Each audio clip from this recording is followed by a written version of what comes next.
های کی ردیفی دل نشد. صاحب آن فزون دیدم همه فاضل نشد.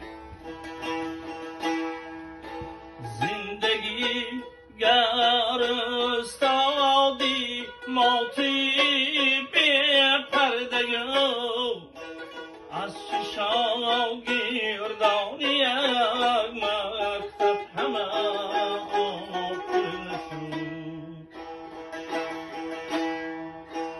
زندگی گر استادی موتی به پرده از شاگردان یک مکتب همه آفل نشد.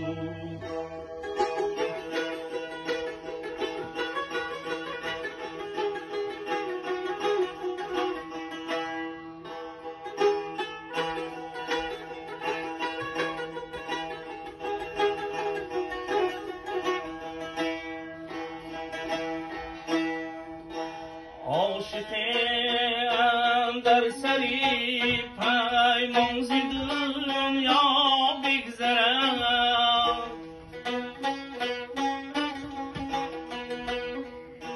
شاعری بیدار دل با جان شیدا بگذرد.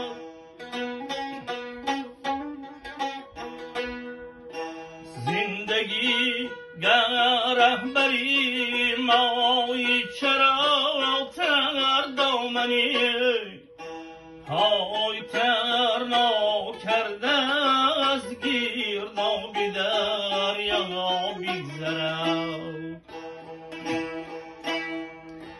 زندگی گر رهبری مایی چرا تر دامنی های تر ناکرده از گردابی دریا بگذرد.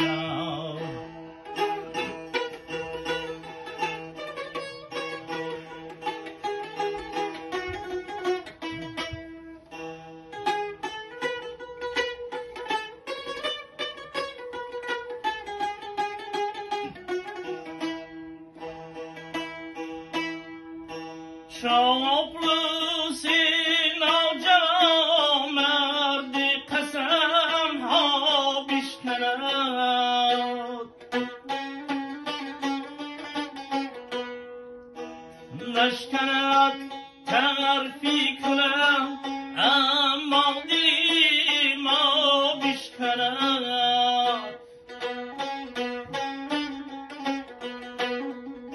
زندگی گر داوری یک روی باشی پس چرا ابله از بام افتد گرده ما بشکند. زندگی گر داوری یک روی باشی پس چرا ابله از بام افتد گرده ما بشکند. ابله از بام